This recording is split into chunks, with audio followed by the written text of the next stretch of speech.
Hello. അപ്പോൾ ഇന്ന് നമുക്കൊരു ഡേ ഇൻ മൈ ലൈഫാണ് കേട്ടോ. ഒരു ബിസി ഡേ ഇൻ മൈ ലൈഫാണ്. ശരിക്കും ഓഫീസിൽ പോകണം. അപ്പോൾ അതിനായിട്ട് പെട്ടെന്ന് പടപടാന്നിങ്ങനെ നമുക്ക് ലേറ്റ് സംസാരിച്ചുകൊണ്ടിരിക്കാൻ പറ്റില്ല. അപ്പോൾ ഞാൻ പടപടാന്ന് കാര്യങ്ങൾ ചെയ്യാം. അപ്പോൾ ഇതേ ഞാൻ വന്നിട്ട് പാല് തിളപ്പിക്കാനായിട്ട് വെച്ചു. അപ്പോൾ ഇന്നെൻ്റെ പ്ലാൻ എന്ന് പറയുന്നത് ഇടിയപ്പം ഉണ്ടാക്കാമെന്ന് വിചാരിച്ചു. കാര്യം കുറച്ച് പീസ് ഇരിപ്പുണ്ട്. ഇതിങ്ങനെ ഇനി ഫ്രിഡ്ജിൽ ഇരുന്ന് കഴിഞ്ഞാൽ ഇത് കേടായിപ്പോവും. പീസ് കറിയും നമ്മുടെ ഇടിയപ്പം പെട്ടെന്ന് തന്നെ ഉണ്ടാക്കാം. പിന്നെ പ്രോൺസ് ഇരിപ്പുണ്ട്. അപ്പോൾ പ്രോൺസ് ബിരിയാണി അങ്ങ് ഉണ്ടാക്കുമ്പോൾ സെറ്റായി. അപ്പോൾ പിന്നെ ഇനി ഒന്നും വേണ്ട. അപ്പോൾ പാലാവുന്നുള്ളൂ, നമുക്ക് ചായ ഇടാം. അപ്പോഴത്തേ ഞാൻ ചായ ഇടാനായിട്ട് സ്റ്റാർട്ട് ചെയ്തു. ഞങ്ങൾക്ക് രാവിലെ പുതിയ പാൽ എപ്പോഴും വരുമല്ലോ. അപ്പോൾ അത് ഞാൻ തിളപ്പിക്കാനായിട്ട് ഒരു സൈഡിൽ വെച്ചിട്ടുണ്ട്. എന്നിട്ട് ഞാൻ ഡബിൾ ഹൗസിൻ്റെ ഇടിയപ്പപ്പൊടി കേട്ടോ യൂസ് ചെയ്യാറ്. ഞാനിത് മേടിക്കുന്ന ഇവിടുത്തെ മലയാളി സ്റ്റോറിൽ നിന്ന് കേട്ടോ. ഞാനൊരു ദിവസം അവിടെ പോകുന്ന കാണിച്ചു തരാം. ഇവിടുത്തെ ഒരു നല്ലൊരു മലയാളി സ്റ്റോറാണ്. നമ്മൾ ഇതിനു മുന്നേ വേറെ സ്ഥലത്തും പോയിട്ടുണ്ട്, വേറെ സ്റ്റോറിലും പോയിട്ടുണ്ട്. പക്ഷെ അത് നമുക്ക് അങ്ങോട്ട് അത്ര ഇഷ്ടമായില്ല. പക്ഷെ ഇവിടുത്തെ നല്ല കേട്ടോ. അങ്ങനത്തെ ഇടിയപ്പം ഉണ്ടാക്കാനായിട്ട് ചൂടുവെള്ളം ഞാൻ കെറ്റിൽ വെച്ചിട്ടുണ്ടായിരുന്നു. അതൊഴിച്ചത് നന്നായിട്ട് അങ്ങ് കുഴയ്ക്കുവാണ്.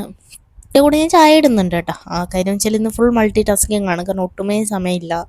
ഇന്ന് ലേറ്റ് ആയിട്ടല്ലേ എണീറ്റത്, പക്ഷേ ഒട്ടും സമയമില്ല. ശ്രീക്ക് നേരത്തെ 9 മണിയാകുമ്പം ഇവിടെ നിന്ന് ഇറങ്ങണം എന്ന് പറഞ്ഞുകൊണ്ട് നമുക്ക് ഇനി വേഗം കാര്യങ്ങളൊക്കെ ചെയ്താലേ പറ്റുള്ളൂ. അപ്പം ഞാനിന്ന് ഇടിയപ്പത്തിനൂടെ പീസ് കറി ഉണ്ടാക്കാമെന്ന് വെച്ചിട്ട് ഒരിടയ്ക്ക് വെച്ചിട്ട് ഒരുപാട് പീസ് മേടിച്ചിട്ടുണ്ടായിരുന്നു. അത് കുറേ ബാക്കിയിരിപ്പുണ്ട്. ഇനി അത് വെച്ചിരുന്ന ചീത്തയായി പോകും. അപ്പം നമുക്ക് പീസ് കറി ഉണ്ടാക്കി അങ്ങ് തീർക്കാമെന്ന് വിചാരിച്ചു. എന്നിട്ട് ഇതേ പുതിയ പാല് തിളപ്പിച്ച പാലൊക്കെ ഞാൻ എടുത്ത് ഒഴിച്ചു വെച്ചു. തനിക്കുട്ടിക്കുള്ള പാലൊക്കെ എടുത്ത് മാറ്റിയൊക്കെ വെച്ചായിരുന്നു കേട്ടോ.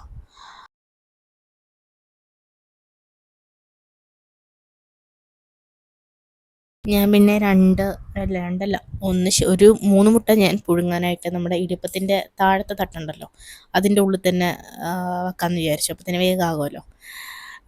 ഒന്ന് ഷിറ്റുവിനും ഒന്ന് എനിക്കും ശ്രീക്കുമാണ്. തനിക്കുട്ടിക്ക് ഞാൻ എൻ്റെ നിന്ന് കൊടുക്കും. അവളങ്ങനെ ഒരു മുട്ട മൊത്തം കഴിക്കാറായിട്ടില്ല. അങ്ങനെ ഞാൻ ഇടിയപ്പം ഉണ്ടാക്കുമ്പോൾ ഇങ്ങനെ നെയ്യോ എണ്ണയോ ഞാൻ നെയ്യോ യൂസ് ചെയ്യാറ്. നെയ്യ് ഇങ്ങനെ തടവാറുണ്ട് കേട്ടോ. നിങ്ങളിങ്ങനെ ചെയ്യാറുണ്ടോ? കാര്യം അല്ലെങ്കിൽ എനിക്ക് ഇടിയപ്പം അങ്ങനെ സ്മൂത്തായിട്ട് വരാത്ത പോലെ എനിക്ക് തോന്നും. അപ്പോൾ ഇതാകുമ്പം സെറ്റാണല്ലോ. ഞാനിടയ്ക്ക് തേങ്ങ ഇടാൻ വിട്ടുപോയായിരുന്നു കേട്ടോ. പിന്നെ ഞാൻ ഓർത്ത് അയ്യോ തേങ്ങ ഇട്ടില്ലല്ലോ എന്ന് വിചാരിച്ചിട്ട് പിന്നെ ഞാൻ തേങ്ങ എടുത്തിടുന്നുണ്ട്. തേങ്ങ എടുത്തിട്ടിട്ട് പിന്നെ ഞാൻ നമ്മുടെ ഇടിയപ്പം ഉണ്ടാക്കുന്നുണ്ട്. ലെഫ്റ്റും റൈറ്റും ഒക്കെ വെച്ചിട്ട് ഞാൻ അങ്ങോട്ട് പിഴിയുവാണ്.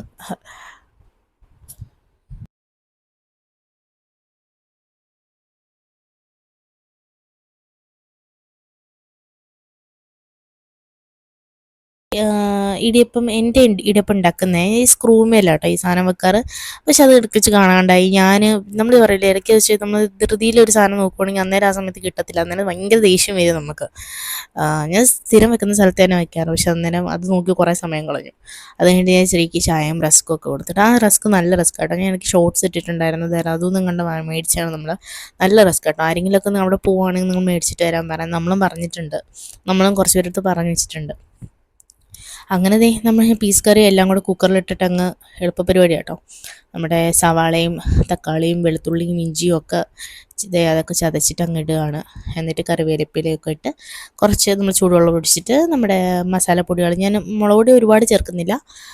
എനിക്ക് മറ്റേ മഞ്ഞ കളറിൽ ഇരിക്കുന്നതാണ് ഇഷ്ടം. അപ്പം ഞാൻ കഴുകിയ പീസും നമ്മുടെ മഞ്ഞൾപ്പൊടിയും മല്ലിപ്പൊടിയും ഉപ്പും എല്ലാം കൊണ്ടിട്ട് മിക്സ് ചെയ്ത് ഒരു 5-6 വിസിലും കേൾക്കണം കേട്ടോ. എന്നാലേ കറക്റ്റ് സെറ്റായിട്ട് ഇങ്ങനെ ഇരിക്കുന്നെങ്കിലും ഉണ്ടാക്കി വരുമ്പം സെറ്റായിട്ട് വരും കേട്ടോ.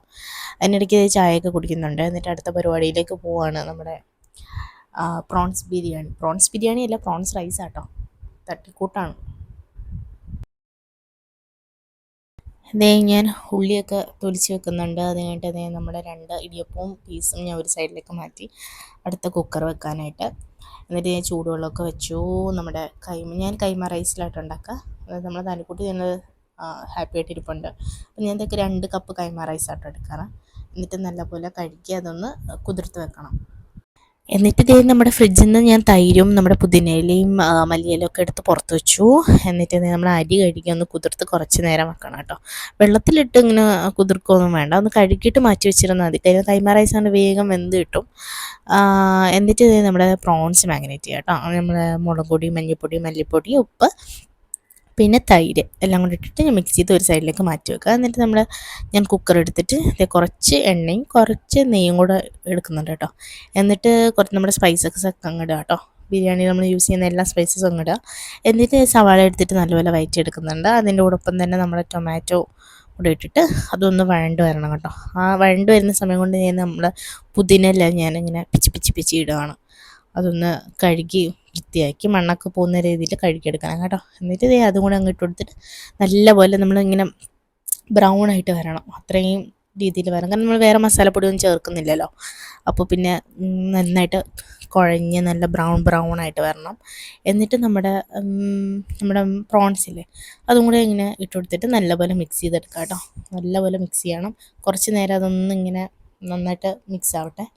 എന്നിട്ട് അതൊന്ന് കഴിഞ്ഞ് വരുമ്പോഴത്തേണ് നമ്മുടെ കൈമ റൈസില്ലേ അതും കൂടെ അങ്ങോട്ട് ഇട്ടെടുക്കാം കേട്ടോ. അപ്പം ഞാനിവിടെ എടുത്തിരിക്കുന്ന 2 കപ്പ് റൈസാട്ടോ. അപ്പോൾ 2 കപ്പിന് ഞാനെടുത്തത് 3 ഗ്ലാസ് വെള്ളം അങ്ങനെ കണ്ട 3 ഗ്ലാസ് വെള്ളം കണ്ടാണ് എടുത്തത്. ഓരോ അരിക്കും ഓരോ നിങ്ങളുടെ രീതിയിലനുസരിച്ച് ഉണ്ടാക്കുക കേട്ടോ. ചൂടുവെള്ളം ഞാൻ ഉണ്ടാക്കുന്നത്. അപ്പം ഞാൻ ആ മാഗ്നേറ്റ് ചെയ്ത ആ പ്രോൺസിൻ്റെ അത് കളയണ്ടല്ലോ ആ മസാല. അപ്പോൾ അതിൽ തന്നെ ഒഴിച്ചിട്ട്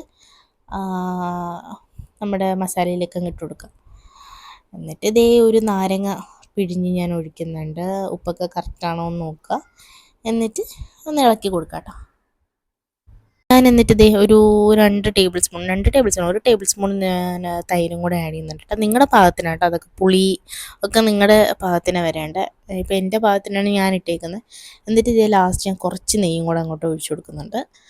എന്നിട്ടിത് കുക്കർ അടച്ച് വെച്ചിട്ട് ആദ്യം വിസിൽ വെക്കരുത് കേട്ടോ. ആദ്യം ആ മേടുന്ന ഒരു ആവി വരുമല്ലോ, അന്നേരം നമുക്ക് ആ വിസിലെടുത്ത് വെച്ച് കൊടുത്താൽ മതി. എന്നിട്ട് ഒരൊറ്റ വിസിലേ കേൾക്കാവുള്ളൂ. അത് ഹൈ ഫ്ലെയിമിൽ തന്നെ ഒരു വിസിൽ കേൾക്കുന്നതാണ് നല്ല. ലോ ഫ്ലെയിമിൽ വെച്ച് ചിലപ്പോൾ അടിക്ക് പിടിക്കും.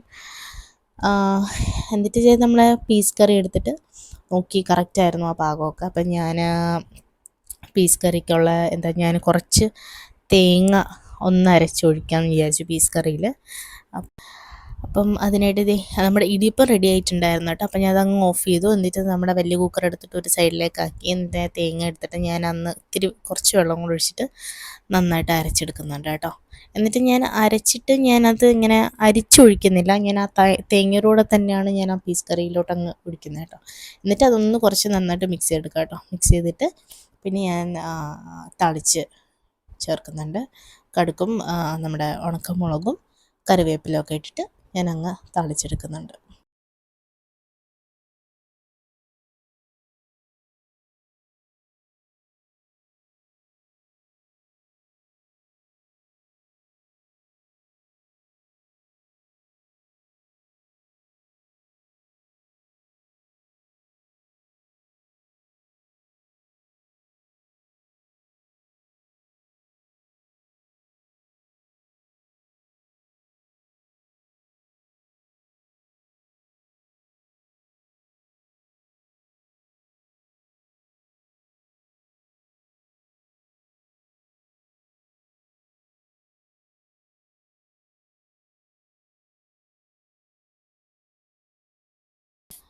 തനിക്കുട്ടി ഇവിടെ നിന്ന് കളിച്ചുകൊണ്ടൊക്കെ ഇരിപ്പുണ്ട്. ഞാൻ പോയി നമ്മുടെ ഇടിയപ്പവും പീസ് കറിയും ഒക്കെ റെഡി ആയിട്ടുണ്ടായിരുന്നു. അതൊക്കെ കൊണ്ട് ടേബിളിലേക്കൊക്കെ വെച്ചു. എന്നിട്ട് ഞാൻ വിചാരിച്ചു വേസ്റ്റ് ആ ടേബിളൊക്കെ ഒന്ന് ക്ലീൻ ചെയ്യാനുണ്ടേ. ഒന്ന് ക്ലീനൊക്കെ ചെയ്ത് എല്ലാം കുറേ സാധനങ്ങൾ ഇങ്ങനെ വാരി വലിച്ചിട്ടിട്ടുണ്ടായിരുന്നു. അപ്പോൾ അതൊക്കെ ഒന്ന് എടുത്ത് മാറ്റി വെച്ച് വേസ്റ്റൊക്കെ പുറത്ത് കൊണ്ട് വെക്കാൻ സമയമായിട്ടില്ല. പക്ഷെ ഞാൻ വെച്ചാൽ അതൊന്നും കൊണ്ട് നേരത്തെ വെച്ച് കഴിഞ്ഞാൽ പിന്നെ ആ പണി അങ്ങ് തീരുമല്ലോ. അന്നേരം അതൊക്കെ കൊണ്ട് ഞാൻ വെച്ചിട്ട് ടേബിളൊക്കെ ഒന്ന് ക്ലീൻ ചെയ്യാം കേട്ടോ. തനിക്കുട്ടിയുടെ നമ്മൾ 2 ദിവസം മുമ്പ് വെളിയിൽ പോയിട്ടുണ്ടായിരുന്നു. അപ്പോൾ അതിൻ്റെ അകത്ത് തനിക്കുട്ടിയുടെ ടോയ്സൊക്കെ ഇരിപ്പുണ്ടായിരുന്നു. അവൾക്ക് ബ്ലോക്സ് ഭയങ്കര ഇഷ്ടമാണ്. അപ്പോൾ പിന്നെ ഞാനതങ്ങ് എടുത്ത് കൊടുത്തു. എന്നിട്ട് തനിക്കുട്ടിക്കുള്ള ഇടിയപ്പവും പീസ് കറിയും കൊടുക്കാനായിട്ട് കുറച്ചൊക്കെ അവൾ കഴിക്കും, കുറേയൊക്കെ ആ ബിബിൻ്റെ അകത്ത് പോവും. പിന്നെ ഞാൻ അതെടുത്ത് അവളുടെ പ്ലേറ്റ് ഇട്ട് കൊടുക്കും. പിന്നെ ഞാൻ ബാക്കി ചിലപ്പോൾ ഞാൻ കൊടുക്കും. അങ്ങനെയൊക്കെയാണ്. നല്ല വിശക്കുന്നുണ്ടായിരുന്നു. അപ്പം എനിക്ക് നല്ലപോലെ വിശക്കുന്നുണ്ടായിരുന്നു. അപ്പം ഞാനും കഴിക്കാനായിട്ട് ഇരുന്നായിരുന്നു കേട്ടോ.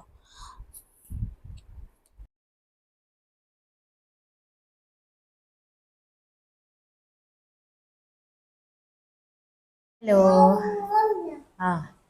അപ്പോൾ അതെ എൻ്റെ രാവിലത്തെ ബ്രേക്ക്ഫാസ്റ്റ് കഴിഞ്ഞു. ഇടിയപ്പം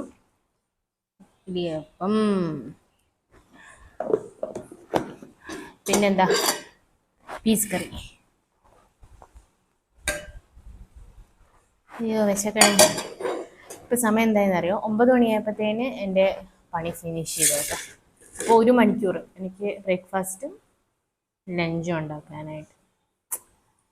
സ്ത്രീ കുളിക്കാനായിട്ട് പോയി. അപ്പം ശരിക്കും ഇത്രയും നേരം കുക്ക് ചെയ്യുക എന്ന് പറയുന്നത് ഭയങ്കര ടെൻഷൻ അടിച്ച പരിപാടിയാണ്.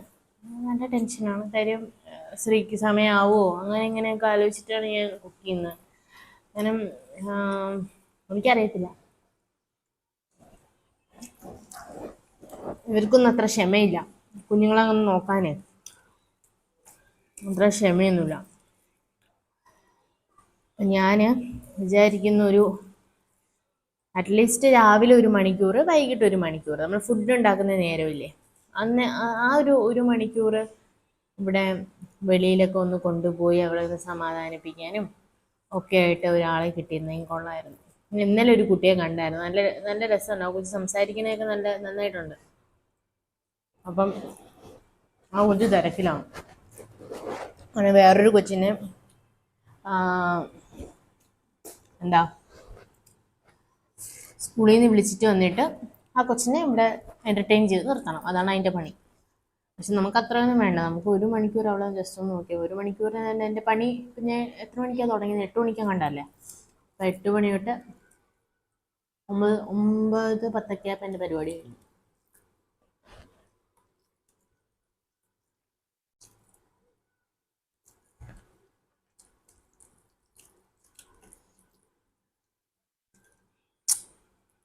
തനു തനു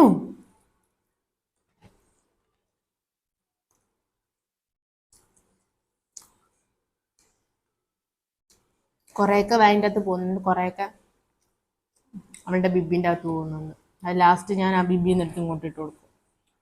ഞാൻ കൊടുക്കും. അങ്ങനെയാണ് കാര്യങ്ങൾ. ഇങ്ങനെ ശ്രീക്ക് ഓഫീസിൽ പോകുന്ന സമയം ഇവിടെ ഭയങ്കര ധൃതിയാണ്. ചില സമയത്തൊക്കെ ശ്രീ പറയും 8 മണിയൊക്കെ ആകുമ്പോഴത്തേന് പോകണമെന്ന്, 8-8:30 ആകുമ്പോൾ ഇറങ്ങണം. അന്നേരമാണ് ഭയങ്കര പ്രശ്നം. കാര്യം രാവിലെ എണീറ്റ് പണ്ടൊക്കെ ഇങ്ങനെ 5:30 എണീറ്റ്, ഞാൻ ഇവിടെ ഒരു 3 മാസമൊക്കെ ആയപ്പോൾ നമ്മൾ കൊച്ചിയിലേക്ക്, നമ്മൾ ശരിക്കും ട്രിവാൻഡ്രത്താട്ടോ താമസിക്കുന്നത്. അപ്പോൾ പണ്ട് ട്രിവാൻഡ്രത്തായിരുന്നു, പിന്നെ നമ്മൾ കൊച്ചിയിലേക്ക് ഷിഫ്റ്റ് ചെയ്തു.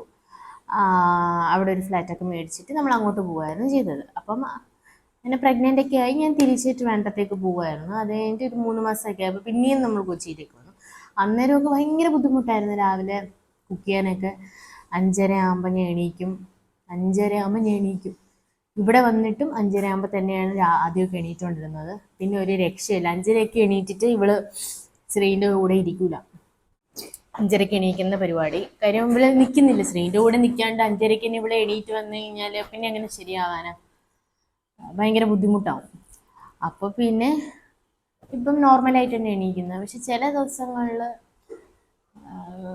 രാവിലെയുള്ള കുക്കിംഗ്, രാവിലത്തെ ഉച്ചത്തേക്കുള്ള കുക്കിംഗ് എന്ന് പറയുന്നത് ഇത്തിരി ടെൻഷൻ പിടിച്ച പരിപാടിയാണ്. എനിക്ക് ടെൻഷനാണ്. പിന്നെ ഇടയ്ക്ക് വെച്ചിട്ട് ഞാൻ ഇവിടെ കിച്ചണിൽ ഇവിടെ കൊണ്ട് ഇരുത്തിയിട്ട് ഫോൺ വെച്ച് കൊടുക്കുമായിരുന്നേ. ഒരു പരിപാടി, റേച്ചലിൻ്റെ പരിപാടി വെച്ച് കൊടുക്കുമായിരുന്നു. അതിങ്ങനെ വെച്ചവൾ കണ്ടുകൊണ്ട് ഇങ്ങനെ സ്റ്റക്കായിട്ടിരിക്കും, ഇങ്ങനെ കണ്ടുകൊണ്ടിരിക്കും, കണ്ണനൊക്കെ തോന്നില്ല. അപ്പം കുറച്ച് നേരപ്പോൾ എനിക്ക് തന്നെ മനസ്സിലൊരു ഗിൽട്ട് ഫീലിംഗ് തോന്നി. നമ്മളെന്തിനാണ് കുഞ്ഞല്ലേ, അവിടെ കുഞ്ഞായിരുന്നു. നമ്മൾ ഇപ്പോൾ ഉള്ള എല്ലാവരും എന്തുവാ TV ഒക്കെ വെച്ച് കൊടുക്കുക, ഫോൺ വെച്ചിരുന്നാൽ നമുക്ക് സമാധാനമായിട്ട് പണിയെടുക്കാൻ പറ്റുള്ളൂ, അങ്ങനെയാണ്. പക്ഷേ ഞാൻ ഒട്ടും നിവൃത്തിയില്ലാത്ത കേസിലാണ് ഇപ്പം TV ഫോണും വെച്ച് കൊടുക്കാറ്. ഒട്ടും നിവൃത്തിയില്ല. നമുക്ക് ഇവിടെ നമ്മുടെ കയ്യിൽ നിൽക്കുന്നില്ല. നമുക്ക് ഈവൻ എവിടെയെങ്കിലും റെസ്റ്റോറൻറ്റിലൊക്കെ പോവുകയാണെങ്കിൽ, ആരുടെയും കൂടെ പോവുകയാണെങ്കിൽ അന്നേരം നമുക്ക് TV വെച്ച് കൊടുക്കാനേ പറ്റൂ. കാരണം നമുക്ക് അവിടെ നടക്കാറായില്ല. അപ്പം നമുക്ക് ഇറക്കി വിടാനോ അങ്ങനെയൊന്നും പറ്റൂല. അപ്പം ഇവളുടെ വാക്സിനേഷന് പോയല്ലോ, 6ാം മാസത്തിലുള്ള വാക്സിനേഷനാണ്. 6ാം മാസത്തിൽ 1 വയസ്സിലുള്ള വാക്സിനേഷൻ. ഫെബ്രുവരിയിൽ ബർത്ത്ഡേക്ക് കഴിഞ്ഞിട്ട് നമ്മൾ പോയ സമയത്ത് ഡോക്ടർ പറഞ്ഞു, ഇനി നിങ്ങൾ കുറച്ച് കാര്യങ്ങൾ ശ്രദ്ധിക്കേണ്ട. ഞാനും ശ്രീയും മാത്രമേ ഉള്ളൂ. നമുക്കൊരു പരിധിയുണ്ട് ഇവിടെ അടുത്ത് സംസാരിക്കുന്നത്. കുറേ നേരം നമ്മൾ മാക്സിമം ഞാൻ എൻ്റർടൈൻ ചെയ്ത് നിർത്താറുണ്ട്. പക്ഷെ കുറച്ച് കഴിയുമ്പം നമ്മൾ ടയേർഡാവും. കാര്യം നമ്മൾ ഒന്നാമത്തെ കാര്യം ബ്രസ്റ്റ് ഫീഡിങ് ഇതാണ്. അപ്പം നമ്മൾ 24 hours ഇപ്പം ഞാനിങ്ങനെ ഫീഡിങ് കുറച്ച് കൊണ്ടുവരുമ്പോഴത്തേനും ഇവൾക്ക് പനിയാവും. പിന്നെ അത് നേരെ ട്വിസ്റ്റാണ്. പിന്നെ ഇതൊക്കെ അങ്ങ് കൂടും. ചിലപ്പം ട്രാവൽ ചെയ്യുന്ന സമയത്ത് നമുക്ക് ഫീഡിങ് കൊടുക്കേണ്ടി വരും. ഇപ്പോൾ ഫീഡിങ്ങിന് വേണ്ടി ഭയങ്കര നിർബന്ധമാണ് അവൾ. ഫീഡിങ് കിട്ടിയില്ലെങ്കിൽ വിളിച്ച് പൊടിച്ച് അങ്ങ് കളയും. അപ്പം ഞാൻ പിന്നെയും കുറച്ച് കുറച്ച് കൊണ്ടുവരികയാണ്. ഇടയ്ക്ക് വെച്ച് ഞാൻ നിർത്തിയാലോ എന്ന് ആലോചിച്ചു. ഞാൻ ഇടയ്ക്ക് നിർത്താനുള്ള പരിപാടി 2 ദിവസം നോക്കി. പക്ഷേ കുറച്ച് പേര് പറയുന്നു എന്തിനാ 4 വയസ്സ് വരെ കൊടുത്തൂടെ, അങ്ങനെ ഇങ്ങനെയൊക്കെ കുറേ പേര് പറയുന്നു. പക്ഷെ പണ്ടത്തെ കാലത്തെന്ന് പറയുന്നത് എനിക്കറിയത്തില്ല. പണ്ടത്തെ കാലത്ത് ഇവരെങ്ങനെയാണ് എൻ്റർടൈൻ ചെയ്ത് ഇരുത്തിയെന്ന്. ചിലവർ പറയുന്നത് അവരുടെ മക്കളൊന്നും ചെയ്യത്തിണ്ടായിരുന്നില്ല, അവർ മിണ്ടാണ്ടിരുന്നോളൂ ഒരു സ്ഥലത്ത്. പക്ഷെ പിള്ളേരൊക്കെ അങ്ങനെ മിണ്ടാണ്ടിരിക്കുമോ? എനിക്കറിയത്തില്ല. ഞാൻ അറിയാൻ മേലാഞ്ഞിട്ട് നിങ്ങളുടെ അടുത്ത് ചോദിക്കുവാണ്. പിള്ളേരൊക്കെ അങ്ങനെ മിണ്ടാണ്ടിരിക്കുമോ? ഒരു സ്ഥലത്ത് തന്നെ ടോയ്സും വെച്ച് കളിച്ചുകൊണ്ടിരിക്കുമോ? അവർക്കൊരു പരിധിയില്ലേ? കുറച്ച് കഴിയുമ്പോഴത്തേനും അവരുടെ സ്വഭാവം മാറത്തില്ലേ? അവർക്ക് ബോറടിക്കത്തില്ല. അപ്പോൾ ഇവരെന്തോ ചെയ്യും? ചിലപ്പോൾ അവർക്ക് അന്നത്തെ കാര്യം ഓർമ്മ ഉണ്ടായിരിക്കില്ല. ഇപ്പം ഇപ്പോൾ ഉള്ളവർ ഞാൻ പറഞ്ഞില്ല, ഫോൺ വെച്ച് കൊടുക്കുക, TV വെച്ച് കൊടുക്കുക, ഇതൊക്കെ തന്നെയാണ് ഇപ്പം. അപ്പം മാക്സിമം അപ്പം ഞാൻ പറഞ്ഞില്ലേ അന്ന് ബർത്ത്ഡേ ഹോസ്പിറ്റലിൽ വാക്സിനേഷൻ. അപ്പം നിങ്ങൾ കുറച്ച് കാര്യങ്ങൾ ഇനി ശ്രദ്ധിക്കേണ്ടതെന്ന് വെച്ച് കഴിഞ്ഞാൽ ഫോൺ, TV. ഫോൺ ഒരിക്കലും കൊടുക്കാൻ പാടില്ല എന്നാണ് അവർ പറഞ്ഞത്. പക്ഷെ അന്നേരം നമ്മൾ കൊടുക്കുന്നൊക്കെ ഉണ്ട്. ഞാൻ പറഞ്ഞില്ല, രാവിലെ കുക്ക് ചെയ്യാൻ നേരത്ത് ഞാൻ ഇത് കൊണ്ട് ഇങ്ങനെ വെച്ചു കൊടുക്കും. പിന്നെ ഇവിടെ സമാധാനമാണ്. അന്നേരം ഇവിടെ മൊത്തം സമാധാനം കേട്ടോ. എനിക്ക് സമാധാനമായിട്ട് കുക്ക് ചെയ്യാനൊക്കെ പറ്റും. പക്ഷെ ഞാൻ പിന്നെ ശ്രദ്ധിച്ച ഒരു കാര്യം വെച്ചാൽ, ഫോൺ വെച്ച് കുറേ ദിവസം നമ്മളിങ്ങനെ ഫോൺ വെച്ച് കൊടുക്കുകയല്ലേ. രാവിലെ എണീറ്റോടെ അവൾക്ക് കുക്ക് ചെയ്യാനായിട്ട് ഞാൻ കയറുമ്പോൾ ഫോൺ വെച്ച് കൊടുക്കുക. പിന്നെ അവൾ TV കാണുന്നില്ല, ഒന്നും കാണുന്നില്ല. കാരണം അവൾക്ക് ഇഷ്ടമല്ല. പിന്നെ അതൊക്കെ ബോറടിച്ചു തുടങ്ങി. അപ്പോൾ പിന്നെ ഞാൻ വിചാരിച്ചു, അപ്പോൾ ഡോക്ടർ പറഞ്ഞു ഇനി ഈ 1 to 2 years എന്ന് പറയുന്നത് ഇവർ സംസാരിക്കേണ്ട ടൈമാണ്. എന്തെങ്കിലും സംസാരിക്കാനും ഇവരെ സോഷ്യലൈസ് ചെയ്യാനും ഒക്കെ ഉള്ളൊരു ടൈമാണ് 1 to 2 years എന്ന് പറയുന്നത്. പണ്ടത്തെ കാലത്ത് എല്ലാവരും ഒരുമിച്ച് നിൽക്കുന്ന ഫാമിലിയൊക്കെയാണ്. അപ്പോഴത്തേന് പിള്ളേർ അവരുടെ കൂടെയൊക്കെ കളിച്ചും സംസാരിക്കുകയും അവർ വേറെ കാര്യത്തിൽ എൻഗേജ്ഡ് ആവുകയൊക്കെ ചെയ്യും. പക്ഷെ ഇപ്പോൾ ഉള്ളവർ അങ്ങനെയല്ല. ഇപ്പോൾ ഉള്ളവർ ഒരു സ്ഥലത്ത് തന്നെ ഇരുന്ന് അവരുടെ മാക്സിമം ഞാൻ ഇവിടെ എൻ്റർടൈൻ ചെയ്ത് നിർത്താറുണ്ടെങ്കിൽ പോലും നമ്മൾ സ്ട്രെസ്ഡ് ആവും. അമ്മമാർ ഒരുപാട് സ്ട്രെസ്ഡ് ആവും. അത് ഭയങ്കര ബുദ്ധിമുട്ടുള്ള കേസാണ്. എനിക്ക് അറിഞ്ഞൂടെ ഈ അമ്മമാർക്കൊക്കെ അത് റിലേറ്റ് ചെയ്യാൻ പറ്റുമെന്ന് തോന്നുന്നു. നമ്മൾ ഭയങ്കര സ്ട്രെസ്ഡ് ഔട്ട് ആവും. അപ്പോൾ ഞാൻ പിന്നെ ടോപ്പിക്ക് വിട്ടുപോകണം കേട്ടോ. ഞാൻ വേറെ എന്തൊക്കെയോ പറയുന്നു. മാക്സിമം TVയും ഫോണും നിങ്ങൾ കാണിക്കാതിരിക്കുക. അങ്ങനെ വെച്ചു കൊടുത്തു കഴിഞ്ഞാൽ പിന്നെ ഒരു കാലത്തും അവർ സംസാരിക്കാൻ പോകുന്നില്ല. നമ്മളിപ്പോൾ കേട്ടില്ലേ 2 വയസ്സായ കുട്ടികളും ഒന്നും സംസാരിക്കാണ്ടിരിക്കുന്ന, അതൊക്കെ ഒരുപാട് സ്ക്രീൻ ടൈമുള്ള കുട്ടികൾക്കൊക്കെയാണ്.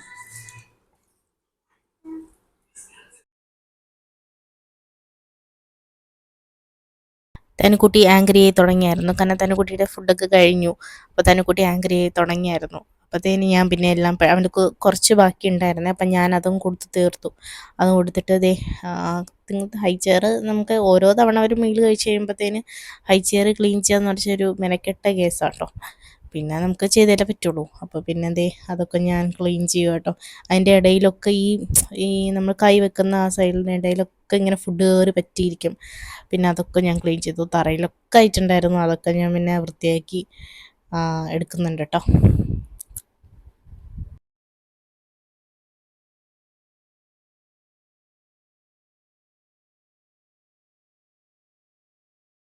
എന്നിട്ട് ഞാൻ അതൊക്കെ അങ്ങ് അടിച്ചു വാരി, എന്നിട്ട് തനിക്കുട്ടിക്കുള്ള ചൂടുവെള്ളമൊക്കെ എടുത്ത് റെഡിയാക്കി വെച്ചു. എന്നിട്ട് ശ്രീക്കുള്ള ഫുഡ് പാക്ക് ചെയ്ത് വെച്ചിട്ടോ. തനിക്കുട്ടി അതിൻ്റെ ഇടയ്ക്ക് പോയി ഫ്രിഡ്ജിൻ്റെ ഇടയിലുള്ള വയറിലൊക്കെ കയറി പിടിക്കുന്നുണ്ട്. അത് ഞാൻ വഴക്കൊക്കെ പറഞ്ഞിട്ട് പൊക്കി എടുത്തുകൊണ്ട് വരുന്നുണ്ട്. ഞാൻ പ്രോൺസ് ബിരിയാണിയും ഒരു മുട്ടയും കൂടെ വെച്ചെടുത്തു കേട്ടോ. എന്നിട്ട് അതിനിടയ്ക്ക് വെച്ച് തനിക്കുട്ടി അപ്പിയും കൂടെ ഇട്ടായിരുന്നു. പിന്നെ ഞാൻ ഡയപ്പർ ചേഞ്ച് ചെയ്യാനൊക്കെ ആയിട്ട് വന്നു. ഡയപ്പറൊക്കെ അങ്ങ് ചേഞ്ച് എന്നിട്ട് നമ്മൾക്ക് ഞാൻ ഡയപ്പർ ചേഞ്ച് ചെയ്യാനായിട്ട് കൊണ്ടുവന്നു. പണ്ടൊക്കെ ഇങ്ങനെ കിടന്നു തരും കേട്ടോ ഡയപ്പർ ചേഞ്ച് ചെയ്യാനായിട്ട്. ഇപ്പം അങ്ങനെയൊന്നും കിടന്നില്ല. ഞാൻ കാർഡ്സൊക്കെ എടുത്ത് കൊടുത്തിട്ട് അങ്ങനെയൊക്കെ കേട്ടോ ഡയപ്പർ ചേഞ്ച് ചെയ്യുക. എന്നിട്ട് ഡയപ്പറൊക്കെ ചേഞ്ച് ചെയ്ത് കണ്ണിൽ മരുന്നൊഴിക്കാനുണ്ടായിരുന്നു. അവൾക്ക് കണ്ണിലൊരു ചെറിയ ഇൻഫെക്ഷൻ ആയിട്ടുണ്ടായിരുന്നു. അപ്പോൾ 3 നേരമുണ്ട്. അപ്പോൾ അത് കഴിക്കാൻ ഭയങ്കര ബഹളമാണ്. എന്നിട്ട് മുടിയൊക്കെ കെട്ടിക്കൊടുത്ത് തനിക്കുട്ടിക്കുള്ള പാലൊക്കെ ഞാൻ റെഡിയാക്കുകയാണ്. ശ്രീ കഴിക്കാനായിട്ടൊക്കെ വന്നിരുന്നായിരുന്നു കേട്ടോ.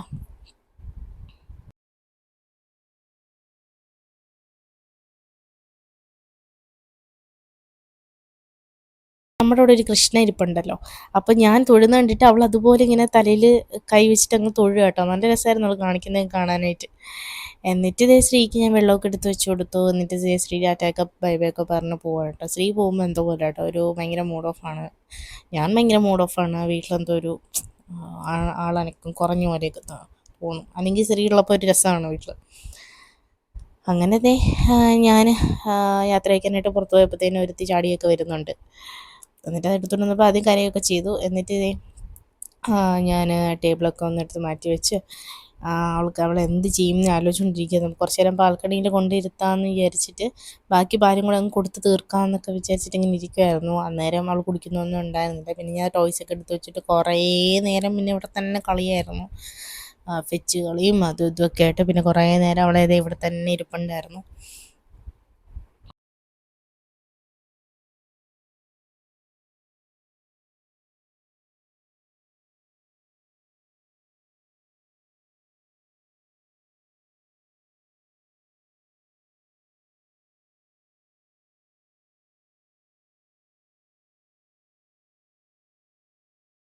അങ്ങനെ ദേ നമ്മുടെ ഇവിടെ ഇരുന്നുള്ള കളിയൊക്കെ ഒരുപാട് നേരം ഇരുന്ന് കളിച്ചു കേട്ടോ. എന്നിട്ട് എല്ലാ ടോയ്സും എടുത്ത് ഞാൻ പെറുക്കി അകത്തിടുകയാണ്. ഇപ്പം എനിക്ക് ഇതുപോലെ എന്നെ വന്ന് ഹെൽപ്പൊക്കെ ചെയ്യും കേട്ടോ. ഞാൻ പുട്ടിട്ടിന്നൊക്കെ പറയുമ്പോഴത്തേനും അതുപോലെ എന്നെ എടുത്തിട്ടൊക്കെ തരുമൊക്കെ ചെയ്യും. അതുപോലെ ഞാൻ അരയ്ക്ക് തുണി വിരിക്കാനൊക്കെ പോകുമ്പോഴത്തേന് എന്തുവാ അവൾക്ക് എടുക്കാൻ പൊങ്ങാത്ത സാധനമാണ്. പക്ഷെ അവളത് ഇങ്ങനെ എടുത്ത് ഇങ്ങനെ പൊക്കി എനിക്ക് ഇങ്ങനെ തരുമൊക്കെ ചെയ്യും. അങ്ങനെ ഇങ്ങനെ കാണിക്കുകയൊക്കെ ചെയ്യും. അങ്ങനെ ചെറിയ ചെറിയ തുണികൾക്ക് ഇങ്ങനെ എടുത്ത് തരും കേട്ടോ.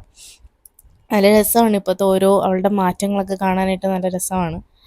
ആകെ പ്രശ്നം കരച്ചില്ല കേട്ടോ. അയ്യോ, കരച്ചിൽ തുടങ്ങി കഴിഞ്ഞാൽ നമ്മളാകെ ഡൗൺ ആവും. അങ്ങനത്തെ ഒരു അവസ്ഥ. ആൾക്ക് നല്ല ഉറക്കം വന്നിരിപ്പുണ്ടായിരുന്നു. അപ്പോൾ അതുകൊണ്ട് ഞാൻ എല്ലായിടത്തും അകത്തിട്ടിട്ട് ഉറക്കാനായിട്ട് കൊണ്ടുപോകണം. അതിനിടയ്ക്ക് എനിക്ക് തുണി അലക്കാനും കൂടെ ഇടണം. ഇഷ്ടംപോലെ ഉണ്ട് തുണി അലക്കാനായിട്ട്. അപ്പോൾ അതും കൂടി ഇടാനുണ്ട്. അപ്പോൾ ഇതേ തനിക്കുട്ടി കളിച്ചൊക്കെ കഴിഞ്ഞിട്ട് ഉറങ്ങാനുള്ള ടൈം അപ്പോൾ ഞാൻ കൊണ്ട് ഉറക്കിയിട്ട് ഫീഡ് ചെയ്ത് ഉറക്കി. അത് കഴിഞ്ഞിട്ട് ഞാൻ കുറച്ച് തുണികൾ നനയ്ക്കാനായിട്ട്. കാരണം ഇപ്പം നല്ല കാലാവസ്ഥയാണ്. ഇപ്പം നല്ല ചൂടുണ്ട്. അപ്പം ഇപ്പം നനച്ചിട്ട് ഉച്ചയ്ക്ക് ആകുമ്പോഴത്തേനും ഉണങ്ങിയൊക്കെ സൂപ്പറായിട്ട് കിട്ടും. അപ്പോൾ അതുകൊണ്ട് അതൊക്കെ ചെയ്ത് കഴിഞ്ഞിട്ട് നീ ഇവിടെ വന്ന് ഞാൻ ഇരിക്കുകയാണ്. ഇപ്പോൾ ഉണരുമെന്ന് പറഞ്ഞിട്ട് ചിലപ്പോൾ പെട്ടെന്ന് തന്നെ എണീക്കും. അപ്പോൾ ഞാൻ പറഞ്ഞു വന്നത്, നമുക്ക് ഞാൻ പറഞ്ഞില്ലേ, എനിക്ക് രാവിലെ സമാധാനമായിട്ട് കുക്ക് ചെയ്യണമെങ്കിൽ എനിക്ക് അവളെ ഒന്ന് ഇപ്പം എനിക്ക് അവൾ ഇപ്പം ഹോളിൽ ഇരുന്നാൽ പോലും എനിക്ക് സമാധാനമായിട്ട് കുക്ക് ചെയ്യാൻ പറ്റില്ല. ഇത് ഞാൻ പറയുന്നത് അമ്മമാർക്ക് റിലേറ്റ് ചെയ്യാൻ പറ്റും. കാരണം എൻ്റെ ഫ്രണ്ട്സിൻ്റെ അടുത്ത് ഞാൻ സംസാരിച്ചപ്പോഴും അവരും ഇതൊക്കെ തന്നെയാണ് പറയുന്നത്. കാരണം അവരിപ്പോൾ ഹോളിലുണ്ടെങ്കിൽ പോലും നമുക്ക് സമാധാനമായിട്ട് കിച്ചണിൽ നിന്ന് കുക്ക് ചെയ്യാൻ പറ്റില്ല. അത് അങ്ങനെയാണ്. അപ്പോൾ അവരെ കൊണ്ട് വെളിയിലൊന്ന് പോകാനൊക്കെ പറ്റുന്ന ഒരു മെയ്ഡിനെ കിട്ടിയിരുന്നെങ്കിൽ കൊള്ളാമായിരുന്നു. കാരണം ഇവിടെ അങ്ങനത്തെ ഒരു ഓപ്ഷൻ ഉണ്ട്. കാര്യം മെയ്ഡല്ല, ഒരു നമ്മുടെ ചേച്ചിമാരെന്ന് പറയില്ലേ, അങ്ങനത്തെ കുറച്ച് ജസ്റ്റ് നമുക്ക് 1 മണിക്കൂർ മതി. രാവിലെ 1 മണിക്കൂറും വൈകിട്ട് 1 മണിക്കൂറും കിട്ടിക്കഴിഞ്ഞാൽ തന്നെ വലിയ കാര്യമാണ്. കുക്കിങ്ങിൻ്റെ പരിപാടി കഴിഞ്ഞു. അപ്പോൾ ഇവിടെ ഫുഡ് ഉണ്ടാക്കാനും മെയ്ഡിനെ കിട്ടും. പക്ഷെ ഫുഡ് ഉണ്ടാക്കുന്നത് എനിക്ക് അത്ര അങ്ങോട്ട് ഇഷ്ടപ്പെട്ടില്ല. ഇവിടുത്തെ ഫുഡാണ് അവർ മെയിനുള്ളത്. അവർക്ക് നമ്മുടെ വീട്ടിലെ ചോറും കറിയും ഒന്നും അവർക്ക് ഉണ്ടാക്കാൻ പറ്റില്ല. അപ്പം നമ്മൾ തന്നെ ഇറങ്ങി തിരിച്ചാലേ പറ്റുള്ളൂ. അപ്പം അങ്ങനെ ഞാൻ നോക്കുന്നുണ്ട്. അപ്പം അത് പ്രമാണിച്ച് അതിന് മുമ്പേ നമ്മളെടുത്തൊരു ഡിസിഷൻ വെച്ചാൽ അവളെ ഡേ കെയറിലാക്കാമെന്നായിരുന്നു. അപ്പം ഞാൻ ഋഷികേശിൽ പോയിട്ട് വന്നിട്ട് അതിന് മുന്നേ ഞാൻ പോയി നോക്കി വെച്ചിട്ടുണ്ടായിരുന്നു എങ്ങനെയാണെന്ന്. പക്ഷെ അത് കഴിഞ്ഞ് വന്ന് 2 ദിവസം ഞാനും കൂടെ പോയി ഇരിക്കുന്നുണ്ടായിരുന്നു. 9 മണിക്ക് കൊണ്ടുപോകും, 10 മണിയാകുമ്പോൾ തിരിച്ചു കൊണ്ടുവരും, അങ്ങനത്തെ രീതിയിൽ. പക്ഷേ എനിക്കത് അങ്ങോട്ട് അത്ര ഇഷ്ടപ്പെട്ടില്ല. കാര്യം അവൾ അവിടെ ചെയ്യുന്ന കാര്യം തന്നെയാണ് ഇവിടെയും ചെയ്യുന്നത്, കളിച്ചുകൊണ്ടിരിക്കുക. പക്ഷേ എനിക്ക് ആ കുക്കിങ്ങിൻ്റെ ടൈം ഒന്ന് മാറി കിട്ടിക്കഴിഞ്ഞാൽ ഫുൾ ടൈം ഞാൻ അവളോട് എൻ്റർടൈൻമെൻറ്റ് ചെയ്ത് നിർത്തുന്നുണ്ട്. അതുകൊണ്ട് എനിക്ക് അന്നേരം എനിക്ക് കുക്കിംഗ് ചെയ്യുന്ന ടൈം മാത്രം എനിക്ക് അവളെ ഒന്ന് മാറ്റി കിട്ടിയാൽ മതി. അല്ലെങ്കിൽ എനിക്ക് വേറെ പ്രശ്നമൊന്നുമില്ല. പക്ഷെ പണ്ടൊക്കെ നമ്മൾ കുക്കിംഗ് ചെയ്യുന്ന ഞാൻ ശരിക്കും നമ്മുടെ നാട് ട്രിവാൻഡ്രത്തായിരുന്നു കേട്ടോ. അപ്പം ഞാൻ ഡെലിവറിയൊക്കെ കഴിഞ്ഞ് നമ്മുടെ നാട് ട്രിവാൻഡ്രത്താണെങ്കിലും നമ്മൾ താമസിക്കുന്ന കൊച്ചിയിലാണ്. നമ്മൾ ഫ്ലാറ്റ് മേടിച്ച് താമസിക്കുന്ന കൊച്ചിയിലാണ്. അപ്പം കൊച്ചിയിൽ കാക്കനാടാണ് കേട്ടോ. അടിപൊളി ഫ്ലാറ്റാണ്. നമ്മൾ ഏറ്റവും കൂടുതൽ മിസ് ചെയ്യുന്ന നമ്മുടെ ഫ്ലാറ്റും നമ്മുടെ ദിവസങ്ങളും കൊച്ചിയിലാണ് കേട്ടോ. നമ്മുടെ നാടുമായിട്ട് നമ്മളങ്ങനെ ഒരുപാട് കാലം അങ്ങനെ നിന്നിട്ടൊന്നുമില്ല. നമ്മൾ ഒരുമിച്ച് എന്നുവെച്ചാൽ കുറച്ച് നാളുകൾ മാത്രമേ ഉള്ളൂ. അപ്പോൾ കൊച്ചി ലൈഫൊക്കെ അടിപൊളിയാണ്. നമ്മൾ നിന്നിട്ടുള്ള ഓരോ ദിവസങ്ങളും നമ്മളെപ്പോഴും പറയാറുണ്ട് ഞാനും ശ്രീയും. അപ്പം നമ്മളൊരു 3 മാസമൊക്കെ ആയപ്പം ട്രിവാൻഡ്രത്ത് നിന്ന് കൊച്ചിയിലേക്ക് വന്നു. അന്നേരം തൊട്ട് കുക്കിങ്ങിൻ്റെ കാര്യങ്ങളൊക്കെ കുറച്ച് പ്രശ്നങ്ങളൊക്കെ തന്നെയായിരുന്നു. എന്നുവെച്ചാൽ കുക്ക് ചെയ്യും, പക്ഷെ ഭയങ്കര ധൃതി പിടിച്ചാണ് കുക്ക് ചെയ്യുന്നത്. നമുക്ക് സമാധാനമായിട്ട് കുക്ക് ചെയ്യാൻ പറ്റില്ല, അതങ്ങനെ പറ്റാറില്ല. അപ്പം അന്നേരം അന്നേരം ഞാൻ രാവിലെ 5:30 എണീറ്റിട്ട് ഞാൻ കുക്ക് ചെയ്യുന്നു. അന്നേരം ഞാൻ ഉറക്കിയിട്ട് ശ്രീൻ്റെ കയ്യിൽ അവളെ ഏൽപ്പിച്ചിട്ട് ഞാൻ കുക്ക് ചെയ്യാൻ കയറും. ഇവിടം വരെ അങ്ങനെ തന്നെയായിരുന്നു. ഇവിടെ വന്നിട്ട് നമ്മളൊരു 8 മാസമൊക്കെ ആയപ്പോഴാണ്, 7-8 മാസം ആയപ്പോഴാണ് നമ്മളിങ്ങോട്ട് ഇവിടെ നോർത്തിലേക്ക് വരുന്നത്. അന്നേരം തൊട്ട് ഇതുവരെ ഇവിടെ ഇവിടെ 2-3 മാസം അങ്ങനെയൊക്കെ പോയി. 5:30 എണീറ്റ് കുക്ക് ചെയ്യാൻ പോവുക. പിന്നെ ഇവിടെ തണുപ്പായി. ഇവിടുത്തെ കാലാവസ്ഥ മാറിയപ്പോൾ ആകെ തെറ്റി കേട്ടോ. കാരണം രാവിലെ ഒന്ന് എണീക്കാൻ പോലും നമ്മുടെ കണ്ണുപോലും ഇങ്ങനെ തുറക്കില്ല. അത്രയും എക്സ്ട്രീം തണുപ്പാണ്. അന്നേരം ഒന്ന് ഇത് സ്റ്റാർട്ട് ചെയ്തിട്ടുണ്ടായിരുന്നു. അവിടെ അടിപൊളിയായിരുന്നു കാണാനൊക്കെ. അടുത്ത വർഷം കാണിക്കാം. അപ്പം അതിന് ശേഷം തൊട്ട് തനു 5:30 ഞാൻ എണീറ്റാലും ഇടയ്ക്ക് വെച്ചിട്ട് പിന്നെയാണ് ഞാൻ റൊട്ടീൻ പിന്നെയും സ്റ്റാർട്ട് ചെയ്യേ. അവൾ ശ്രീൻ്റെ കൂടെ നിൽക്കില്ല. ഞാൻ എണീക്കും തന്നെ ഒരു 5 മിനിറ്റ് കഴിയുമ്പം അവൾ എണീക്കും. ഫീഡിങ് ആണല്ലോ. അപ്പോൾ 5 മണിക്ക് കഴിയുമ്പോഴത്തെ 10 മിനിറ്റ് കിടന്നാലും അത് കഴിഞ്ഞ് പിന്നെ അവൾ എണീക്കും. അങ്ങനെയൊക്കെയാണ്. ശ്രീൻ്റെ കൂടെ ഇരിക്കില്ല. അപ്പം അങ്ങനെയൊക്കെ ആയപ്പോൾ പിന്നെ നമ്മൾ പിന്നെയും ഡ്രോപ്പ് ചെയ്തു. പിന്നെ ഒരു 7 മണി, ഇപ്പോൾ എണീക്കുന്നത് 6:30, ചിലപ്പോൾ 6:30 ആകുമ്പോൾ എണീക്കും, ചിലപ്പോൾ 7 മണിയാകുമ്പോൾ എനിക്ക് 7:30. 7:30ക്ക് മണ്ടേ പോയി കഴിഞ്ഞാൽ പിന്നെ തീർന്നു. പിന്നെ കാര്യങ്ങളൊന്നും നടക്കില്ല. അങ്ങനെയാണ്. അപ്പോൾ അങ്ങനെയൊക്കെ വിചാരിച്ചിട്ടാണ് ഇപ്പോൾ ഇരിക്കുന്നത്. അപ്പോൾ ആരെങ്കിലും ഒരാളെ കിട്ടിയിരുന്നെങ്കിൽ വലിയ കാര്യമായിരുന്നേനെ. കുറച്ച് നേരത്തേക്ക് അവളെ നോക്കാൻ പറ്റിയിരുന്നെങ്കിലേ എനിക്ക് സമാധാനമായിട്ട് എൻ്റെ ഇപ്പം ഉറങ്ങുന്ന ടൈമിലാണ് ഞാൻ എൻ്റെ എഡിറ്റിങ് കാര്യങ്ങളൊക്കെ നടക്കാറുള്ളത്. അപ്പോൾ പിന്നെ എനിക്ക് പറയാനുള്ളത്, നമ്മളിപ്പോൾ ഡേ കെയറിൽ 1 വയസ്സിൽ ഡേ കെയറിൽ കൊണ്ട് വിടുന്ന കാര്യമൊക്കെ ഇങ്ങനെ പറഞ്ഞപ്പോൾ കുറച്ച് ആളുകൾ ഇങ്ങനെ പറഞ്ഞു, അയ്യോ 1 വയസ്സല്ലേ ആയുള്ളൂ, 2 വയസ്സ് വരെ പോട്ടെ, 4 വയസ്സ് വരെ പോട്ടെ, അങ്ങനെയൊക്കെ പറയുന്നവരുണ്ട്. എനിക്കറിയാം അവരുടെ കാര്യങ്ങൾ എങ്ങനെ. അവർ വിചാരിക്കുന്നത് അയ്യോ 1 വയസ്സായ കുട്ടീനെ എങ്ങനെ കൊണ്ടാക്കും, അങ്ങനെയൊക്കെ ശരിയാണ്. പക്ഷെ ഞാൻ പറയട്ടെ, ഓരോ അമ്മമാർ ടോളറേറ്റ് ചെയ്യുന്ന പ്രശ്നങ്ങൾ ഓരോ രീതിയിലാണ്. അവരിപ്പം അതിൽ കൂടെ ഗോ ത്രൂ ചെയ്താൽ മാത്രമേ അവർക്ക് നമ്മൾ അനുഭവിക്കുന്ന എന്താണെന്നുള്ളത് മനസ്സിലാവുള്ളൂ. അല്ലാത്തപ്പം നമ്മൾ ഒരു കഥ പറയുന്നു, അവരത് കേട്ടോണ്ടിരിക്കുന്നു എന്ന് മാത്രമേ ഉള്ളൂ. അതുപോലെ ഇത് ഞാൻ പറയുന്നത് ജനിച്ചപ്പോൾ തൊട്ട് അവരുടെ അപ്പനും അമ്മൂമ്മയും നോക്കുന്ന കുട്ടികളുടെ കാര്യമല്ല. അവരുമായിട്ട് അവർക്ക് ഈ പ്രശ്നം ബാധിക്കുന്നേ കാര്യമല്ല. കാര്യം ഞാനും ശ്രീയും ഇവിടെ ജനിച്ച് പ്രസവിച്ച് കഴിഞ്ഞ ശേഷം തൊട്ട് നമ്മളിത് ഇന്ന് വരെ ഡെലിവറി സ്റ്റോറിയൊക്കെ അടിപൊളിയാട്ടോ, ഭയങ്കര അടിപൊളി, നല്ല രസമുള്ള സ്റ്റോറിയാണ്. ഇതുവരെ ഞാനും ശ്രീയും മാറി മാറി തന്നെയാണ് നോക്കിയിട്ടുള്ളത്. കാര്യം വേറെ ആർക്കും ഇവളെ ഹാൻഡിൽ ചെയ്യാൻ പറ്റുന്നുണ്ടായിരുന്നില്ല. കുഞ്ഞിലെ തൊട്ട് ഇവൾ കരയുമ്പോഴത്തേനും എല്ലാവർക്കും ഭയങ്കര പേടിയാണ്. ഇവൾ കരയുന്നു, എങ്ങനെ ഉറക്കും, ആട്ടിയിട്ട് ഉറങ്ങുന്നില്ല. ഇവൾ എൻ്റെ കയ്യിൽ വന്ന് ആടുമ്പോഴത്തേനും ഇവൾ ഉറങ്ങും, അല്ലെങ്കിൽ ശ്രീ ആട്ടുമ്പോഴത്തേനും ഉറങ്ങും. പക്ഷെ അമ്മൂമ്മമാർക്കും അത്രയും ക്ഷമയില്ല. അവർക്ക് ഇങ്ങനെ ആട്ടി ഉറക്കാനും അങ്ങനെയൊന്നും അത്രയും ക്ഷമയൊന്നുമില്ല കേട്ടോ. അപ്പോൾ അവരോട് നമുക്ക് തെറ്റ് പറയാൻ പറ്റില്ല. കാരണം അവർ ജീവിച്ചിരുന്ന കാലവും ഇപ്പോൾ ഉള്ളതും ഒരുപാട് വ്യത്യാസമുണ്ട്.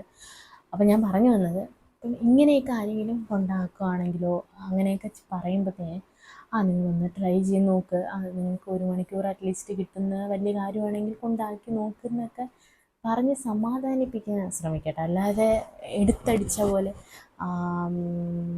4 വയസ്സൊക്കെ ആകുമ്പോൾ കൊണ്ടാക്കിയാൽ മതി, എന്തിനിപ്പോഴേ കൊണ്ടാക്കണം എന്ന രീതിയിൽ എന്നാൽ അവർ വന്ന് നമ്മളെ കൊച്ചിനെ നോക്കൂ? ഇല്ല, നോക്കില്ല. അപ്പം അങ്ങനെയുള്ള സിറ്റുവേഷനൊന്നും ആരും പറയാതിരിക്കുക. ഇപ്പം ഞാൻ പോലും കുറച്ച് പഠിച്ച കാര്യങ്ങളുണ്ട്. ഇവിടെ ഒരു വലുതായി വരുമ്പോഴത്തേന്, ഇവിടെ ഓരോ വിഷമങ്ങൾ വരുമ്പോഴത്തേന് പറയുമ്പോഴത്തേന് നമ്മളവരെ സപ്പോർട്ട് ചെയ്ത് നിർത്തുക കേട്ടോ. അവർക്ക് പറ്റുന്നില്ലെങ്കിൽ അവരെ നമുക്ക് കുറ്റം പറയാതിരിക്കുക.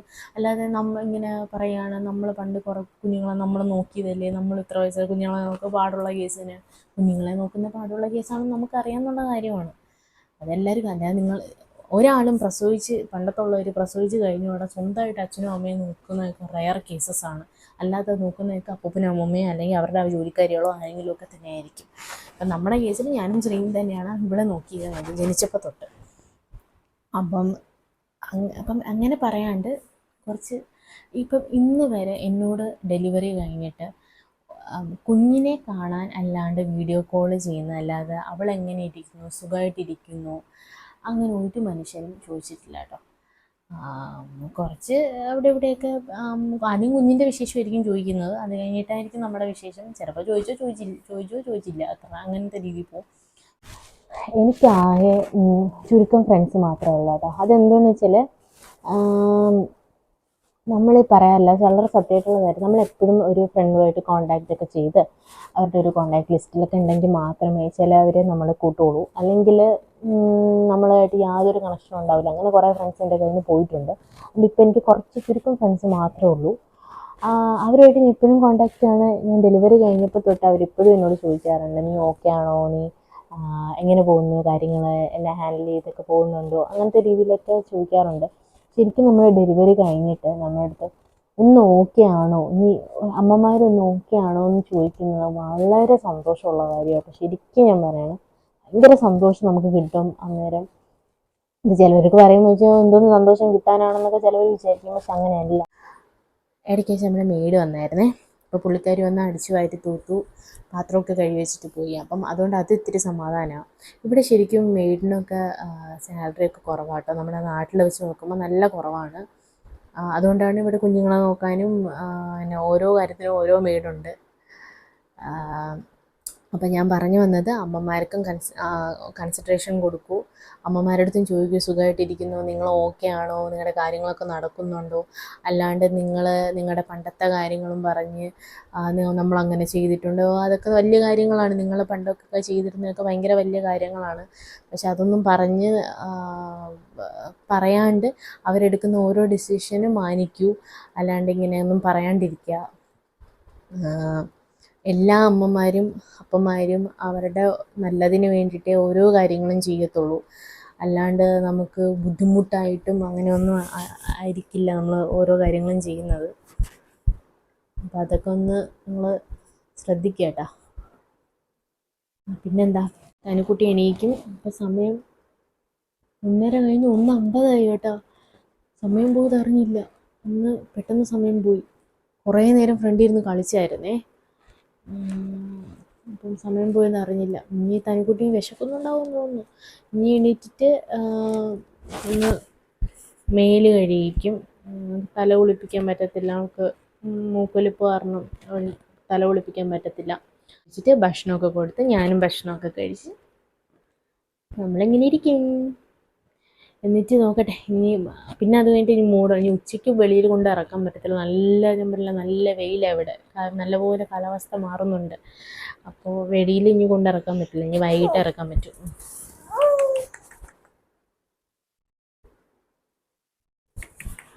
ഓ ഓ ഓ ഓ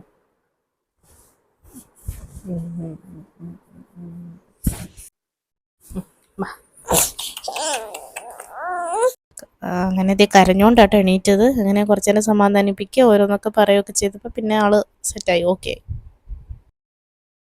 അങ്ങനെ നമ്മളെ തനിക്കുട്ടി ഉറക്കമൊക്കെ എണീറ്റ്. അയ്യാ, ഇന്ന് അധിക സമയം കിടന്ന് ഉറങ്ങി കേട്ടോ. കുറച്ച് നേരം കിടന്ന് ഉറങ്ങി. എൻ്റെ കയ്യിൽ തന്നെ ഇരുന്നോണ്ടായിരിക്കും അല്ലേ അല്ലേ അല്ലേ തനിമ.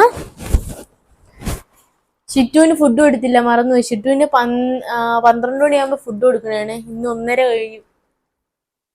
അവൻ വന്ന് വെയിറ്റ് ചെയ്തിരിക്കാം. വാ, നമുക്ക് ഫുഡ് കഴിക്കാൻ പോവാം. വാ, ഷിറ്റുവിന് ഫുഡ് കൊടുക്കാൻ പോവാം. വാ, വായോ വായോ. ആ, നമ്മൾ ഷിറ്റുവിന് ഫുഡ് കൊടുക്കാനായിട്ട് വന്നു കേട്ടോ. അവൻ കുറേ നേരം വന്ന് വെയിറ്റ് ചെയ്യുന്നൊക്കെ ഉണ്ടായിരുന്നു. അങ്ങനെ ഷിറ്റുവിന് ഫുഡൊക്കെ കൊടുത്തു. തനിക്കുട്ടിക്ക് ഇന്ന് അയൺ തന്നില്ലല്ലോ. അവൾക്ക് ഡോക്ടർ ആദ്യം ഒരു അയണിൻ്റെ ഡ്രോപ്സ് കൊടുത്തായിരുന്നേ. പക്ഷെ അവൾ ഒട്ടും കഴിക്കുന്നുണ്ടായിരുന്നില്ല. അത് ഇങ്ങനെ അവൾ വൊമിറ്റ് ചെയ്ത് കളയുമായിരുന്നു. അതുകൊണ്ട് ഇപ്പോൾ ടേസ്റ്റി ആയിട്ടുള്ളൊരു അയണിൻ്റെ ഡ്രോപ്സ് തന്നിട്ടുണ്ട്. ടേസ്റ്റാണെന്ന് ഡോക്ടർ പറയുന്നു, അറിയില്ല. അവർക്ക് ടേസ്റ്റാണെന്ന് തോന്നുന്നു. കാരണം അതിൻ്റെ ഒരു കൺസിസ്റ്റൻസി തന്നെ എന്തോ ഒരു വ്യത്യാസമുണ്ട്. നോക്കാം. ഹായ്, നല്ല മണം. സ്ട്രോബെറിയുടെ ഒക്കെ. ശരിക്കും വെറും വയറ്റിലാണ് കേട്ടോ കൊടുക്കേണ്ടത്. പക്ഷെ എന്തായാലും ഇപ്പോൾ കൊടുക്കാം. ഇവിടെ കുറേ ബുക്സ് വാരിയിട്ടിട്ടുണ്ട്. അതിൻ്റെ ആ ഷെൽഫിൽ നിന്ന് എടുക്കുന്ന കേട്ടോ ബുക്സ്. ഇങ്ങനെ താഴെ വരെ ഇട്ടിട്ടുണ്ടായിരുന്നു. അപ്പോൾ അതൊക്കെ എടുത്ത് ഞാനിങ്ങനെ അടുക്കിയൊക്കെ വെച്ചിട്ട് അതിൻ്റെ ഇടയ്ക്ക് കൂടെ അവനെ അവൾക്ക് അയണ്ട ഞാൻ സിറപ്പും കൂടെ കൊടുത്തു കേട്ടോ. ശരിക്കും രാവിലെയാണ് കേട്ടോ കൊടുക്കാറ്. പക്ഷെ ഞാനതും കൊടുത്തു. അതുപോലെ ഇപ്പം അവളുടെ ഡ്രോപ്സിൻ്റെ ഇതൊക്കെ മാറി, എത്രയാണ് കൊടുക്കേണ്ടതെന്നുള്ള എല്ലാം കാര്യങ്ങളൊക്കെ മാറി. അപ്പോൾ അതൊക്കെ ഞാൻ അതിൽ നോട്ട് ചെയ്ത് വെച്ച് കഴിഞ്ഞാൽ പിന്നെ എളുപ്പമായിരിക്കുമല്ലോ. അതൊക്കെ കഴിഞ്ഞ് നമ്മൾ വന്ന് ഭക്ഷണമൊക്കെ കഴിച്ചു. അവൾക്ക് പുറത്തൊക്കെ ഇരുന്ന് ഞാൻ കുറച്ചൊക്കെ എൻ്റെ നിന്ന് കഴിച്ചു. കുറച്ചൊക്കെ അങ്ങനെ വലിയ തളുപ്പിനുണ്ടായിരുന്നു നിന്നെ ഉച്ചയ്ക്ക് കഴിക്കാനായിട്ട്. അങ്ങനെ കൊടുത്തു. എന്നിട്ട് ഞാൻ ലാസ്റ്റ് ദഹി കൊടുക്കുന്നുണ്ട് കേട്ടോ. അതിലിത്തിരി ഞാൻ പനങ്കൽക്കണ്ടം കൊണ്ട് ഇട്ടിട്ട് അവൾക്കൊരു ലസ്സി പോലെ അങ്ങനെ കൊടുക്കുന്നുണ്ട്. എന്നിട്ട് എനിക്ക് നല്ല ദാഹമായിരുന്നു, നല്ല ചൂടില്ല. അപ്പോൾ ഞാൻ നാരങ്ങ വെള്ളം ഉണ്ടാക്കാമെന്ന് വിചാരിച്ചിട്ട് നാരങ്ങ വെള്ളമൊക്കെ ഉണ്ടാക്കി അവളുടെ രാവിലെ കുടിച്ച പാലില്ലേ അതിൻ്റെ ബോട്ടിലൊക്കെ ചൂടുവെള്ളത്തിലൊക്കെ സ്റ്റെറിലൈസ് ചെയ്യാനൊക്കെ വെച്ചു. എന്നിട്ട് ഞാൻ ഇതേ ലൈമൊക്കെ കുടിച്ചിട്ട് ഇനി കുളിക്കാനുള്ള പരിപാടിയാണ്. ഇനി കുളിക്കാനായിട്ട് അപ്പോൾ നമ്മൾ രണ്ടുപേരും ഒന്ന് ഒരുമിച്ച് കുളിക്കാമെന്ന് വിചാരിച്ചു. അങ്ങനെ കുളിക്കാനായിട്ടൊക്കെ അങ്ങ് പോവാം കേട്ടോ. അവൾക്ക് തല കഴുകുന്നില്ല. ഹലോ. അപ്പോൾ അതെ നമ്മൾ രണ്ടുപേരും കൂടെ കുളിച്ചിറങ്ങി. അതിക്കുട്ടിയെ ഞാൻ തല കുളിപ്പിച്ചില്ല കേട്ടോ. അപ്പോൾ അതിക്കുട്ടിക്ക് ജലദോഷം ആയതുകൊണ്ട് ഞാൻ തല കുളിപ്പിച്ചില്ല. അല്ലേ ധനു?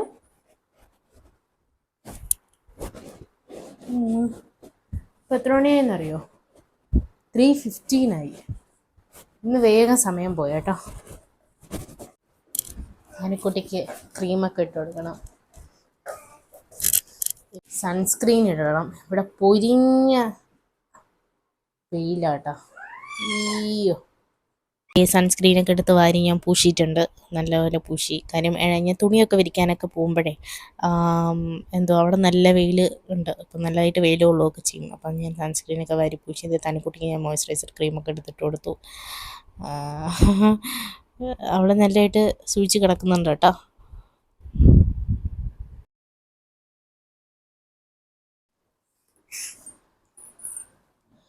തനിക്കുട്ടിക്ക് ഇടയ്ക്ക് വെച്ചിട്ടേ ഭയങ്കര സ്കിൻ ഡ്രൈ ആയിട്ട് എന്തോ ഒരു അലർജി പോലെ വന്നു കേട്ടോ.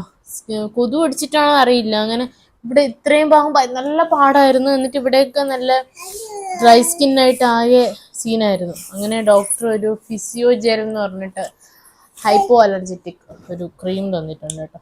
ഡോക്ടർ വന്നിട്ടുണ്ട്, അത് ഫേസിലിട്ട് കൊടുക്കുക. ഫേസിലിടാൻ വേണ്ടി, ഫേസിലല്ലേ ഫുള്ളിട്ട് കൊടുക്കാം. ഞാൻ പക്ഷെ ഫേസിൽ മാത്രം ഇട്ട് കൊടുക്കും. ഇന്ന് പുള്ളിക്കാരന് നല്ല മൂഡില്ല കേട്ടോ. ഇപ്പൊ കുറച്ച് നേരമായിട്ട്. സാധാരണ ഇതൊന്നും ഇടാൻ സമ്മതിക്കില്ല, ഭയങ്കര പാടാണ്. എന്നിട്ട് ദേ ഞാൻ അവൾക്ക് ഉടുപ്പൊക്കെ ഇട്ട് കൊടുത്തു. എന്നിട്ട് തലയ്ക്ക് മുടിയൊക്കെ ചീകി മുടിയൊക്കെ കെട്ടിക്കൊടുത്തു. എന്നിട്ട് ദേ എന്താ അവളെ ഒരിക്കൽ പരിപാടിയൊക്കെ ആയിരുന്നു കേട്ടോ കുറച്ച് നേരം. എന്നിട്ട് നന്നായിട്ട് ഒരുക്കമൊക്കെ ചെയ്തു. എന്നിട്ട് ദേ ഇനി അടുത്ത കണ്ണിൽ മരുന്നൊഴിക്കാനുണ്ട്. അയ്യോ, കണ്ണിൽ മരുന്നൊഴിക്കാനുണ്ട്, പിന്നെ എന്നാ സിട്രസിന് കൊടുക്കാനുണ്ട്. അതൊക്കെ ഇനി ഒരു ബഹളമാണ്.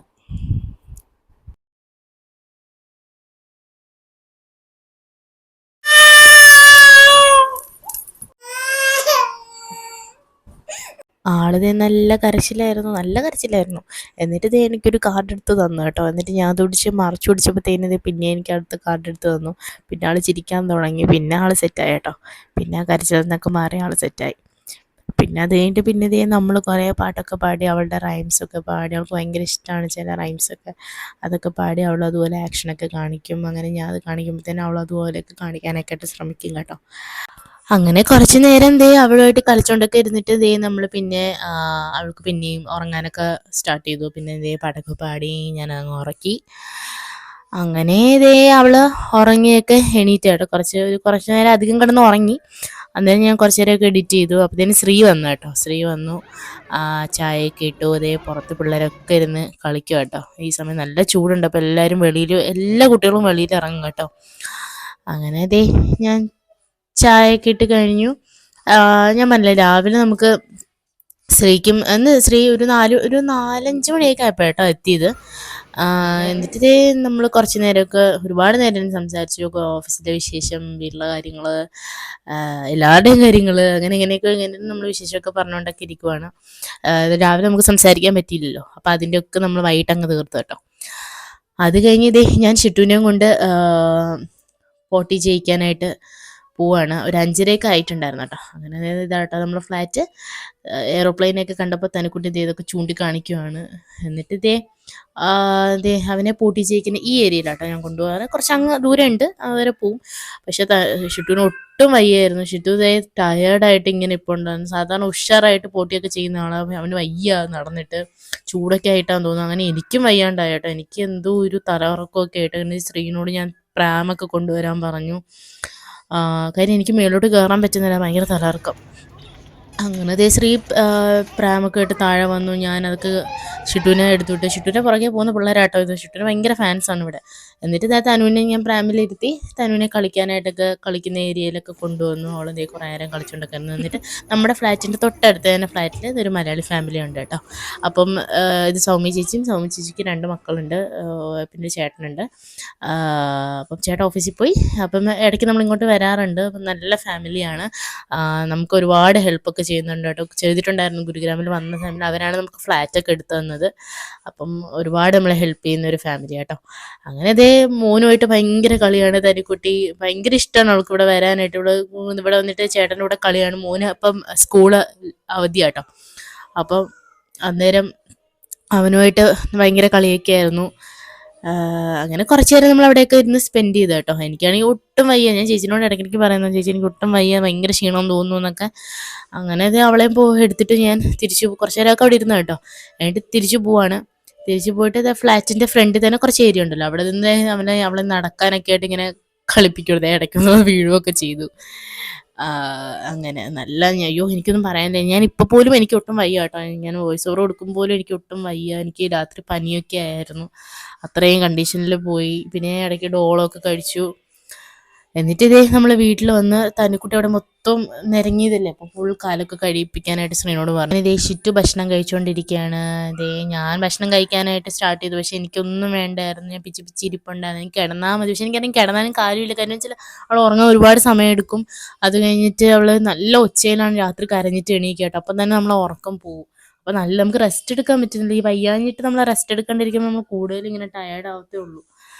അങ്ങനെ ഇതേ ഇതോടെ നമ്മുടെ ഡേ ഇൻ മൈ ലൈഫ് കഴിയാണ് കേട്ടോ. അപ്പോൾ നമുക്ക് വേറൊരു ദിവസം വേറൊരു വ്ളോഗുമായിട്ട് നല്ലൊരു കണ്ടൻറ്റുമായിട്ട് കാണാം കേട്ടോ. അപ്പോൾ ടാറ്റാ, ബൈ ബൈ.